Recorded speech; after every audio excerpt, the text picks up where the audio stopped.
Um dos casos mais recentes registrados no Brasil, a Polícia Civil de Goiás investiga a morte de quase 9 milhões de abelhas nos municípios de Silvânia e Bela Vista de Goiás. A má utilização de defensivos agrícolas tem colocado o uso desses produtos em debate entre especialistas. Por isso, a gente conversa agora ao vivo com o diretor da Escola de Apicultura e fundador da Companhia da Abelha em Goiânia, o Armindo Vieira do Nascimento Júnior. Armindo, professor, vou te chamar de professor, se me permite. Primeiramente, bom dia, seja bem-vindo aqui ao canal AgroMais, tudo bem? Bom dia, Felipe. Prazer estar aqui mais uma vez aqui com a AgroMais, essa emissora que faz um trabalho maravilhoso pelo agro brasileiro e em especial também pelo agronegócio abelha, a atividade que a gente trabalha tão forte aí. E mais uma vez, gratidão por essa rica e feliz oportunidade por estar aqui com vocês. Satisfação nossa em recebê-lo, professor. Bom, com a sua experiência de anos, nesse setor, você tem a percepção de que a mortalidade de abelhas no país tem crescido de fato nos últimos anos? E se sim, a que você acredita esse crescimento? Vamos lá, Felipe. Realmente, assim, a questão da mortandade de abelhas, ela tem sido crescente no país, em todas as regiões do país, ninguém pode negar isso. Isso é um fato realmente que ele coloca em preocupação toda a cadeia de produtos de origem animal, toda a cadeia de produtos também de grãos, porque a gente está falando de um inseto que tem uma ação polinizadora muito grande, que é a abelha. A abelha, por essa ação dela, de produção de alimentos, de produção do mel, da própolis, do pólen, da geleia real e outros produtos, além do fato dela colaborar em todo o processo de polinização das lavouras do Brasil inteiro. Inclusive, recentemente, até mesmo nós tivemos aí uma publicação finalizada da Embrapa Soja, no Paraná, aonde corroborou a colocação da abelha em áreas de soja para aumento da produção da soja num percentual de 11% até 30% do volume de soja. O Brasil já é o maior produtor de soja do mundo e os produtores de soja como um todo estão vendo isso como um grande número. A gente pode estar incrementando ainda mais a produção de soja no Brasil pela colocação da abelha na soja. Mas a gente tem o problema relacionado aos defensivos agrícolas. O defensivo agrícola, ele é um problema do momento em que ele é aplicado de maneira inadequada. Ninguém é contrário à aplicação do defensivo agrícola, nem mesmo o próprio apicultor. O apicultor, o que ele mais pede e solicita é o quê? É que ocorra a aplicação correta do defensivo, que ocorra nas quantidades adequadas do defensivo e, principalmente, que ocorra a aplicação do defensivo legal. As mortandades de abelha que vêm ocorrendo no Brasil como um todo, infelizmente, em mais de 95% dos casos, ocorre pela entrada de contrabando de defensivo vindo de outros países. Entrando via Paraguai, fronteira seca do Uruguai, fronteira seca da Argentina. Esse defensivo ele entra num preço muito barato, vindo de contrabando de fora, e o produtor rural acaba aplicando de forma indevida, sem nenhum tipo de controle do Ministério da Agricultura e afetando os agentes polinizadores. Isso tem interferido em toda a cadeia e está prejudicando muito, não só a apicultura, mas as próprias culturas como um todo, onde é colocado em xeque todo um processo de controle de praga que é importante e necessário. Professor, eu não sei se essa informação de repente seja muito específica, mas existe hoje no mercado algum tipo de inseticida ou defensivo que seja considerado o maior inimigo das abelhas? Existe algum ali que elas são mais sensíveis? Seguramente, meu amigo, seguramente o principal é o tal do fipronil. Esse é terrível. O tal do fipronil, ele tem uma ação praticamente ali imediata de matança da abelha.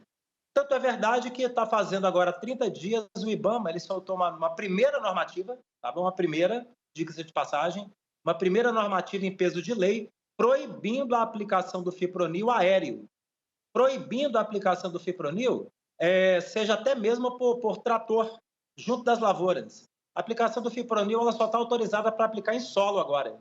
Não pode aplicar mais no ar, exatamente por conta do quê?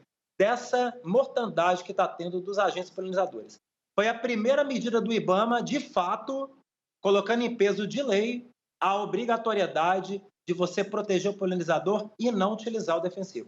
O fipronil é o número 1. Embora tenha outros defensivos do grupo dos neonicotinoides, que é muito comum o uso dele em São Paulo, nas lavouras de cana, ocorre muita mortandade também, embora no estado de São Paulo tem ocorrido uma redução bem acentuada da mortandade de abelha por conta dos cuidados que eles têm tomado para não matar os insetos. Professor, acho bacana, sempre que a gente tem a oportunidade, reforçar aqui algumas informações para o nosso público que nos assiste ao vivo aqui em todo o Brasil, para o meio ambiente, para o ecossistema, quais as consequências da eliminação das abelhas ali naquele ambiente, naquela região?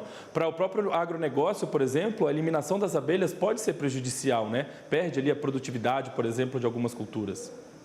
Felipe, para você ver, como eu falei dessa publicação da Embrapa que saiu agora sobre a soja. Foi uma publicação foi um centro de pesquisa de 5 anos de pesquisa.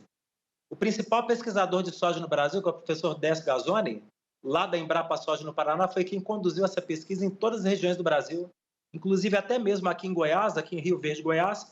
Ele conduziu com o pessoal da Federal aqui de Rio Verde todo o processo de pesquisa aqui também em cima da soja e a colocação da abelha.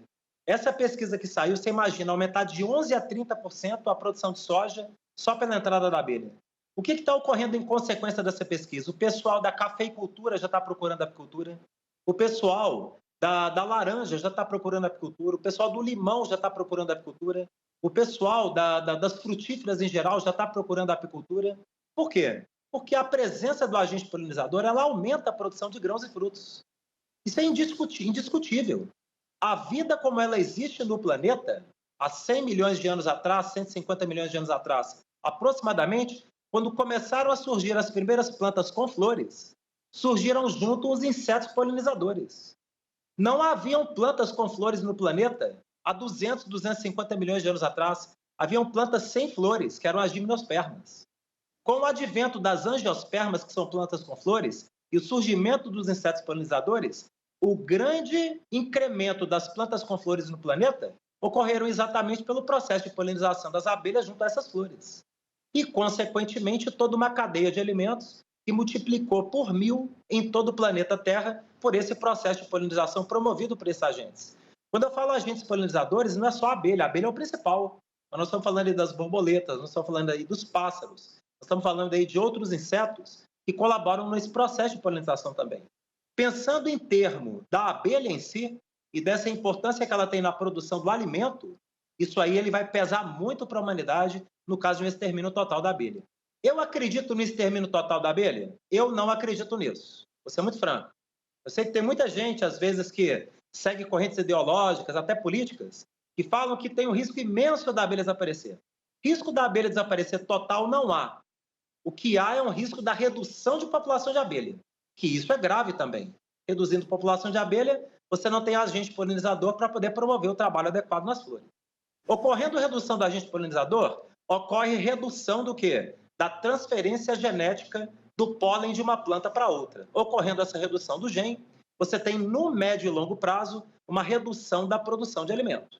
Por mais que ocorram todas as tecnologias hoje ligadas ao agro, de aumento de produção de grãos e frutos, sem o agente polinizador, mais cedo ou mais tarde, a agricultura vai enfrentar o efeito adverso e que vai refletir na população como um todo com redução de produção de alimentos. Professor, por fim, a gente tem um minutinho aqui rapidinho. O senhor acredita que é preciso, de repente, um olhar mais sensível das autoridades a esse problema? De repente, investir em campanhas, em aumentar os canais de denúncias? É preciso esse olhar mais sensível? Ainda carece um pouco o setor dessa questão? Vou citar para você um ponto principal. Em 2014, o Ministério Público de São Paulo, o Ministério Público Federal, Unidade de São Paulo, ele desenvolveu uma série de medidas, uma série de regras, de orientações de convívio entre agricultura e apicultura, entre lavoureiro e apicultor. E esse conjunto de normativas, de orientações, ele vem funcionando muito bem para aqueles apicultores e agricultores que vêm adotando. O que a gente mais precisa de medida nesse momento é do nosso Congresso Nacional, ele pegar esse conjunto de orientações do Ministério Público Federal e transformar em lei. Que do momento que transformar em lei nacional, aí você vai colocar agricultor e apicultor para sentar e conversar. O apicultor ele tem a dose dele também de culpa, tá? Ele não é só santo, não. Ele não é inocente, não. Ele tem a dose dele de culpa e o agricultor também tem a dose dele. O que a gente precisa é colocar os dois para sentar. O Ministério Público Federal colocou essas normativas e quem senta para conversar convive numa boa. Então, o que a gente precisa é de deputados, senadores, o pessoal que trabalha o agro dentro do Congresso Nacional, colocar essa turma para sentar, conversar, transformar esse conjunto de orientações em lei, e eu não tenho nenhuma dúvida que a mortandade de abelha no Brasil vai reduzir a zero. Doutor Armindo, queria agradecer demais a sua participação com a gente hoje aqui no canal AgroMais mais uma vez. A gente volta a conversar em 2024 sobre assuntos pertinentes aí ao setor, né? Queria inclusive desejar um ótimo ano para você, já que a gente ainda não conversou, né, em 2024, e deixar o canal aberto para a gente voltar a conversar sempre que houver uma novidade, tá bom? Muito obrigado. Felipe, nós que agradecemos aí a rica e feliz oportunidade. Todos que quiserem qualquer contato com a gente, pode nos procurar no YouTube, no Instagram. Nós temos ali a Escola de Apicultura, só entrar em contato conosco. Nós estamos prontos aí para poder assessorar produtores rurais em todo o Brasil que desejarem implantar aí todo o sistema de apicultura em suas propriedades.